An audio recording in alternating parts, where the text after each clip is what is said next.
Hello dear students, कैसे हैं आप सभी। आपका भाई राहुल मिश्रा एक बार फिर से स्वागत करता है आप सभी का आपकी अपनी चैनल करेंट टेक पर। और गाइस, आज हम एक बार फिर से आपके लिए लेकर आए हैं 27 मई 2020 का एक करेंट लेक्चर, जिस पर हम बात करेंगे 26 मई और 25 मई के कुछ करेंट क्वेश्चंस के बारे में। गाइस, आपको बता दें करंट के क्वेश्चन इस समय बहुत ही कम आ रहे हैं, क्योंकि ना तो कोई स्पोर्ट्स इवेंट हो रहे हैं, ना ही कोई सम्मेलन हो रहा है, ना ही कोई बड़ी बैठकें हो रही हैं। इसलिए गाइस 2 या 3 दिन का एक कंबाइंड वीडियो मैं यहाँ पर अपलोड कर रहा हूँ, जिसको आप अच्छे से विजिट कर लीजिएगा। चलिए गाइस, स्टार्ट करते हैं वीडियो को। पहला क्वेश्चन है गाइस, अगर बात करें थायराइड स्वास्थ्य के बारे में जागरूकता फैलाने और थायराइड रोगों के उपचार के बारे में शिक्षित करने के लिए हर साल 25 मई को विश्व थायराइड दिवस मनाया जाता है। तो गाइस, अगर बात करें तो विश्व थायराइड दिवस 25 मई को मनाया जाता है। WHO के द्वारा इसको प्रस्तावित किया गया था और वर्ल्ड लेवल पर मनाया जाता है। गाइस, हम बात करते हैं इसके 5 प्रमुख लक्ष्यों के बारे में। थायराइड स्वास्थ्य के बारे में जागरूक करना, थायराइड रोगों के इलाज में समझ को बढ़ावा देना, थायराइड रोगों के प्रसार पर जोर देना, शिक्षा और रोकथाम कार्यक्रमों के लिए तत्काल आवश्यकता और उस पर ध्यान केंद्रित करना, नए उपचार के तरीकों के बारे में जागरूकता का विस्तार करना। इस प्रकार के लक्ष्यों को रखा गया है थायराइड दिवस के मौके पर। हम बात करते हैं कि थायराइड वास्तव में है क्या। तो गाइस, थायराइड एक प्रकार की ग्रंथि होती है, जिसे अक्सर थायराइड के रूप में ही जाना जाता है। अगर बात करें तो थायराइड एक अंतःस्रावी ग्रंथि होती है, जो कि एक प्रकार की एंड्रोक्लाइन ग्लैंड हमसे बोल सकते हैं। यह मानव शरीर में दोस्तों मेटाबॉलिज्म के विकास में या परिपक्वता में सहायता करती है। अगर बात करें कि मेटाबॉलिज्म होता क्या है, तो गाइस, जो हम खाना खाते हैं, जो हम भोजन ग्रहण करते हैं, तो इसी भोजन को जब ऊर्जा के रूप में बदलने का काम होता है, वही मेटाबॉलिज्म कहलाता है। और यह थायराइड ग्रंथि उस काम को सही तरीके से अंजाम देती है। अगर बात करें तो यह ग्रंथि जो होती है ग्लैंड के नीचे ट्रैकिया जो होता है उसके विंड पाइप के सामने स्थित होती है। तो आपको ये भी याद रखना है, जो ट्रैकिया नामक विंड होता है उसके सामने है स्थित होती है। देखिए, आपको दिखाई दे रहा होगा पिक में, यहाँ पर ट्रैकिया नामक विंड है और उसके सामने ये स्थित है। अगर बात करें, थायराइड एक प्रकार का गाइस रोग नहीं होता है, लेकिन सभी लोग इसको रोग की संज्ञा दे देते हैं। वास्तव में थायराइड जो है एक प्रकार की ग्रंथि ही होती है, लेकिन इस ग्रंथि में कमी आ जाने के कारण हम इस रोग को भी थायराइड रोग की संज्ञा दे देते हैं। अगर बात करें तो जिस व्यक्ति में थायराइड रोग पनपता है, तो उसमें उसके शरीर की जो रोधक या प्रतिरोधक क्षमता हो जाती है, उसमें कमी आने लगती है। और ऐसे में डॉक्टर्स उसको रेडियो एक्टिव आयोडीन दवाई गोली लिक्विड के रूप में प्रदान कराते हैं, जिससे उस व्यक्ति का जो भी थायराइड प्रॉब्लम्स है वो ख़त्म हो सके। अगर बात करें तो थायराइड स्वास्थ्य के लिए बहुत ही ज़्यादा महत्वपूर्ण होता है, क्योंकि इसके द्वारा उत्पादित जो हार्मोन्स होते हैं वो शरीर के कार्यों को प्रभावित करते हैं। जैसे मैंने आपको अभी बताया है, मेटाबॉलिज्म हो गया, परिपक्वता हो गई, बहुत से कार्य हैं जो कि थायरॉक्सिन हार्मोन्स ये काम कंप्लीट करता है हमारे मानव शरीर में। चलिए गाइस, हम बात करते हैं क्वेश्चन नंबर 2 की। क्वेश्चन नंबर 2 है, 23 मई 2020 को कर्मचारी राज्य बीमा निगम ESIC का पैरोल डाटा जारी किया गया है। अगर बात करें ESIC के बारे में, तो बहुत ही बड़ी भूमिका होती है ESIC की, क्योंकि विभिन्न प्रकार के जो पैरोल डाटा होते हैं, इंश्योरेंस संबंधी डाटा होते हैं, उसको यह जारी करने का काम करता है। अगर बात करें तो लगभग 8,21,000 नए सदस्य ESIC सामाजिक सुरक्षा योजना में शामिल हुए हैं। इनके मुख्य बिंदुओं पर हम नज़र डालते हैं। इस डाटा को राष्ट्रीय सांख्यिकी कार्यालय NSO द्वारा जारी किया गया है। NSO की अगर हम बात करें तो इसको नेशनल स्टैटिस्टिकल ऑर्गेनाइजेशन बोला जाता है। और आंकड़ों के अनुसार 2018-19 में योजना के ग्राहक 14.9 मिलियन थे और मार्च 2020 में यह बढ़कर 38.3 मिलियन तक हो गए हैं। NSO की रिपोर्ट में कई सामाजिक सुरक्षा योजनाओं जैसे PFRDA, EPFO द्वारा APFO का डाटा जारी किया जाता है। अगर बात करें PFRDA के बारे में, तो उसको personal fund regulatory and development authority बोला जाता है। वहीं EPFO की हम बात करें तो employees provident fund organisation EPFO को बोला जाता है। चलिए हम जान लेते हैं कर्मचारी राज्य बीमा कॉरपोरेशन के बारे में। यह केंद्रीय श्रम व रोजगार मंत्रालय के अधीन एक स्वायत्त कॉरपोरेशन है।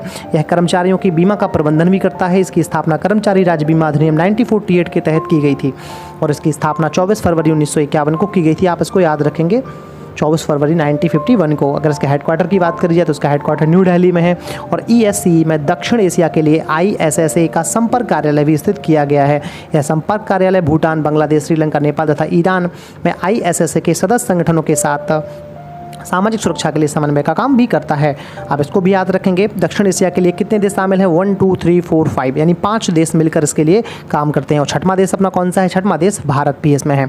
अगर बात करी जाए भूटान की कैपिटल के बारे में, तो भूटान की कैपिटल दोस्तों थिम्पू है। बांग्लादेश की कैपिटल की बात करें तो ढाका है। श्रीलंका की कैपिटल श्री जयवर्धनेपुरम है। नेपाल की कैपिटल काठमांडू है। ईरान की कैपिटल तेहरान है। अगर इनकी हम करेंसी की बात कर लें तो भूटान की करेंसी नेगुल्ट्रम है।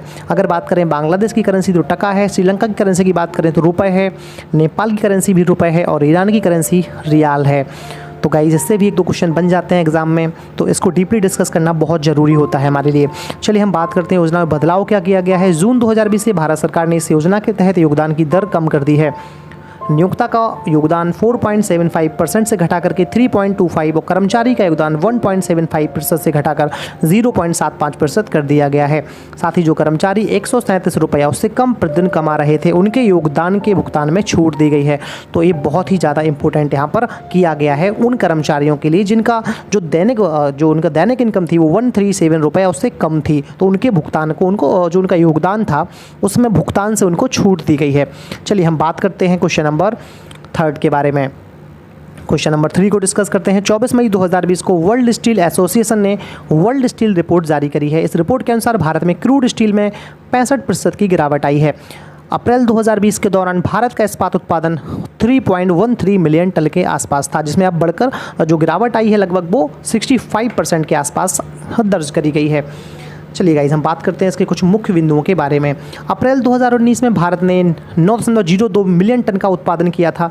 मार्च 2020 में भारत को अगर बात करिए मार्च 2020 में भारत को मार्च 2019 की तुलना में 14% इस्पात उत्पादन में गिरावट का सामना करना पड़ा है। इसको आप याद रखेंगे। जो आंकड़े आए हैं उसमें भारत 14% इस्पात उत्पादन की गिरावट के साथ थोड़ा सा पिछड़ रहा है।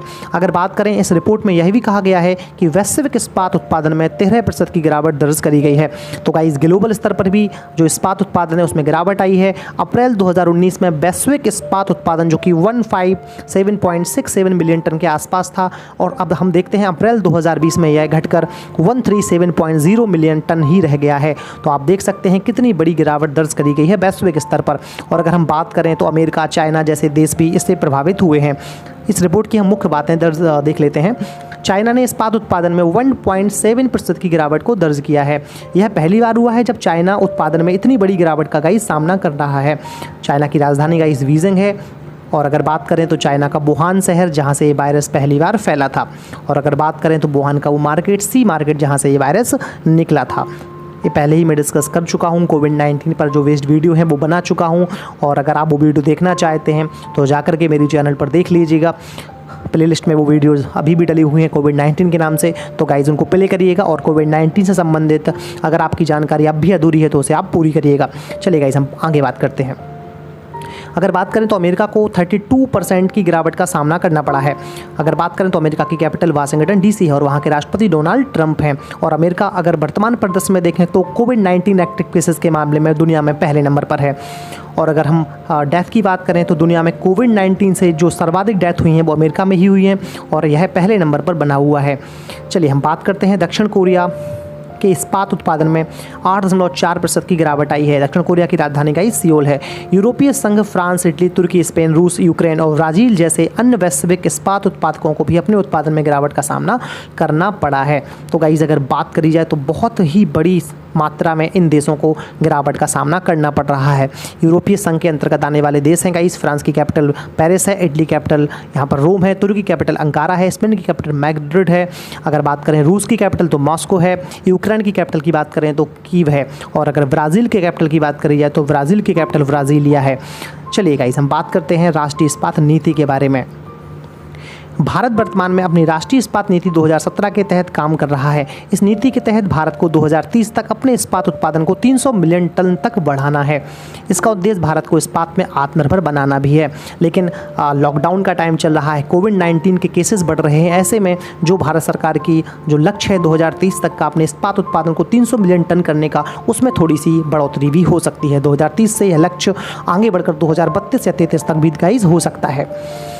चलिए हम बात करते हैं। इसका उद्देश्य देश में वैश्विक रूप से प्रतिस्पर्धी स्टील औद्योगिक उत्पादन को सुनिश्चित करना है। चलिए गाइस क्वेश्चन नंबर 4 को हम डिस्कस करते हैं। नासा ने शोधकर्ताओं के अंटार्कटिक क्षेत्र में जो बर्फ से उच्च ऊर्जा वाले कणों का पता लगाया है। शोधकर्ताओं का मानना है कि ये कण समानांतर ब्रह्मांड के प्रमाण हैं। गाइस अगर बात करें नासा के बारे में तो नासा का जो फुल फॉर्म है वो national aeronautics and space administration है। बात करें नासा की स्थापना की तो नासा की स्थापना 29 जुलाई 1958 को हुई थी। अगर बात करें इसके अध्यक्ष वर्तमान में तो जिम विडेनस्टाइन इसके अध्यक्ष हैं। इसका मुख्यालय वाशिंगटन DC में है और दुनिया की सबसे बड़ी स्पेस एजेंसी है नासा। चलिए हम बात करते हैं एक और तत्कालीन राष्ट्रपति आइजनहोवर के समय नासा का गठन किया गया था। चलिए हम बात करते हैं एंटिया के बारे में। एंटिया क्या है? तो गाइज यह हाई एनर्जी कॉस्मिक न्यूट्रॉन है जो रेडियो पल्सेस का पता लगाता है जो अंटार्कटिक बर्फ की चादर से उत्सर्जित हो रहे हैं। बर्फ में न्यूट्रॉनों अस्केरियन प्रभाव के कारण रेडियो पल्सेस का उत्पादन करते हैं। बात करें तो एंटिया उपकरण अंटार्कटिका के क्षेत्र में उड़ान भरने वाले वैज्ञानिक बैलून के माध्यम से कॉस्मिक रे न्यूट्रिनो का पता लगाते हैं। यह नासा की पहली न्यूट्रिनो वेधशाला भी है, तो आप इसको याद रखेंगे। एंटिया जो है वो नासा की पहली न्यूट्रिनो वेधशाला भी है। अस्केरियन प्रभाव के बारे में भी हम देख लेते हैं। यह वो घटना है जहाँ एक घने विद्युत माध्यम में प्रकाश से तेज वेग से यात्रा करने वाला एक कण द्वितीयक आवेशित कणों की बौछार करता है और यह घने विद्युत माध्यम यानी बर्फ, आपका चंद्रमा, रेगोलिथ जैसा भी हो सकता है। गाइस हम बात करें एंटिया की खोज के बारे में तो एंटिया ने अब तक 4 प्रमुख ब्रह्मांडीय किरणों का पता लगाया है। आकाश से आने वाली ब्रह्मांडीय किरणें बर्फ से परावर्तित होती हैं। ये बहुत ही इंपॉर्टेंट क्वेश्चन है गाइस, आप इसको चलिए देखते हैं क्वेश्चन नंबर 5 को। अगर बात करें क्वेश्चन नंबर 5 की तो मिजोरम राज्य सरकार ने हाल ही में खेल को औद्योगिक दर्जा प्रदान किया है। यह सरकार द्वारा खेल उद्योग में निवेश को आकर्षित करने के लिए किया गया है। अगर मिजोरम राज्य के बारे में हम बात करें तो मिजोरम की कैपिटल आइजोल है। मिजोरम के राज्यपाल वर्तमान में PS श्रीधरन पिल्लई हैं और मिजोरम के चीफ मिनिस्टर वर्तमान में जोरामथंगा हैं। मिजोरम दोस्तों पूर्वी राज्य है जो कि 7 सिस्टर्स का एक हिस्सा है, जो कि 7 राज्य हमारे 7 सिस्टर्स में आते हैं। अगर हम बात करें कि मिजोरम ने औद्योगिक दर्जा प्रदान किया है तो खेलों को यह औद्योगिक दर्जा प्रदान किया गया है जिससे खेल उद्योग में दोस्तों यहाँ पर निवेश हो सके और राज्य की जो इकोनॉमी है उसमें थोड़ी सी ग्रोथ हो सके। अगर हम बात करें इसके मुख्य बिंदुओं के बारे में तो मिजोरम सरकार नई औद्योगिक नीति तैयार कर रही है। उत्तर पूर्व राज्यों के सभी फुटबॉलरों में से मिजोरम में से फुटबॉल खिलाड़ियों का एक बड़ा पूल भी शामिल है जो कि भारत के प्रमुख क्लबों में खेलते हैं। राज्य ने हॉकी और भारोत्तोलन में भी बहुत अच्छा प्रदर्शन किया है। इन खेलों के अलावा अगर हम बात करें तो मिजोरम को कुश्ती और अन्य स्वदेशी खेलों जैसे कलछेदकल, इनसुक बनावरा, इरन पथाई आदि के जो जाने जाते हैं इन खेलों के बारे में इस राज्य को जाना जाता है। गाइस हम बात करते हैं इंडियन सुपर लीग के बारे में। इंडियन सुपर लीग को भारत में शीर्ष फुटबॉल लीग में से एक माना जाता है। अगर बात करें तो लीग में कम से कम 150 से जो अधिक खिलाड़ी हैं वो मिजोरम के ही हैं।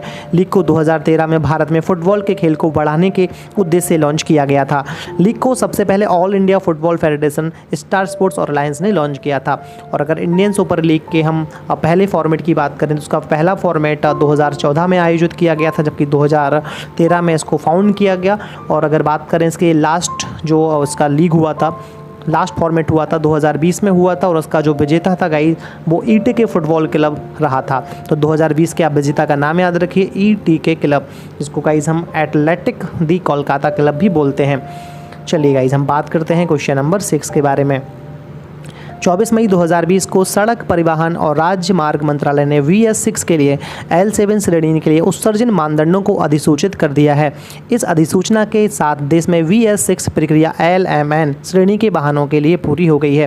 गाइज यहाँ पर हम बात कर लेते हैं सबसे पहले कि V6 होता क्या है। तो BS का मतलब गाइज होता है भारत स्टेज और 6 यहाँ पर 6 के लिए यानी 6 के लिए दर्शाया गया है। तो BS6 के मानक की अगर हम बात कर लें क्या होता है, तो ऐसे वाहन गाइज जो B6 के लिए अधिसूचित किए गए हैं, यानी अभी मार्केट में जिस प्रकार के वाहनों की बिक्री हो रही है, अब जो वाहन भी आप खरीदोगे वो V6 मानक का ही होगा। अब अगर हम बात करें कि V6 मानक वाले वाहन क्या होते हैं और अब जो पुराने वाहन हैं क्या उनको बंद कर दिया जाएगा, इसको भी हम जान लेते हैं।